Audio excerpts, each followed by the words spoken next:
Hey everybody, Sean here from VidGamiac.com. Here we are today back in 2K22 Next Gen, going for the Spreading the Love achievement. This is to score in double digits with all of your starting five. What you want to do first is you want to make sure you head into features. We're going to go into the sliders and adjust some things to make scoring super duper easy. Make sure you change the difficulty over to custom. Make sure you hit left trigger to switch the thing over to user. And just make sure you crank everything that you would find useful all the way to 100. And then once you are done, feel free to back out.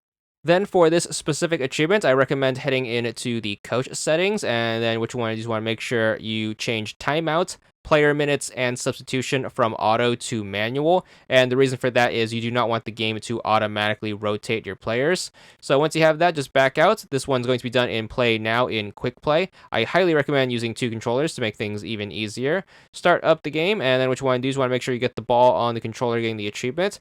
Now, it's very important that you remember who gets the ball, and then what you want to do is want to make sure you score with this player until they put up 10 points. So as long as you are relatively close to the basket, you should be able to score with those settings in your favor, and then all you have to do is just put up 10 points. Super duper easy. Whenever you have the ball on the second controller, just make sure you throw the ball away or get a backcourt violation or run it out of bounds, and just turn the ball over. Once you get the ball back on the controller getting the achievement, make sure you remember which player you are scoring with, and just keep scoring with them until they put up 10, and just do that for all 5 players that you have out on the floor. Because we turned all of those coaching settings off, we are going to be able to keep our starting 5 active until we manually change it, and this way we don't have to worry about any extra players. We just need to worry about the 5 that we have out on the floor right now. So once you have 10 points with that player, it's time to switch over to a different player. So just keep throwing the ball away on the second controller, just switch out whatever player you are scoring with on the first controller and make sure they get 10 points, and then just do the same thing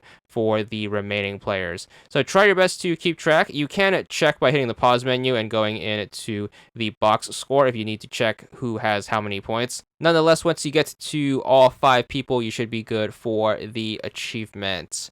Now, keep in mind that this achievement will also unlock in the middle of the game, so you don't have to worry about finishing the game, contrary to the achievement description. It will unlock in the middle, so we don't have to really worry about quarter length. As long as you have it anywhere over 3 minutes per quarter, you should be good for the amount of time that you need, and we don't have to run the clock out, thankfully. So we are just going to focus on scoring.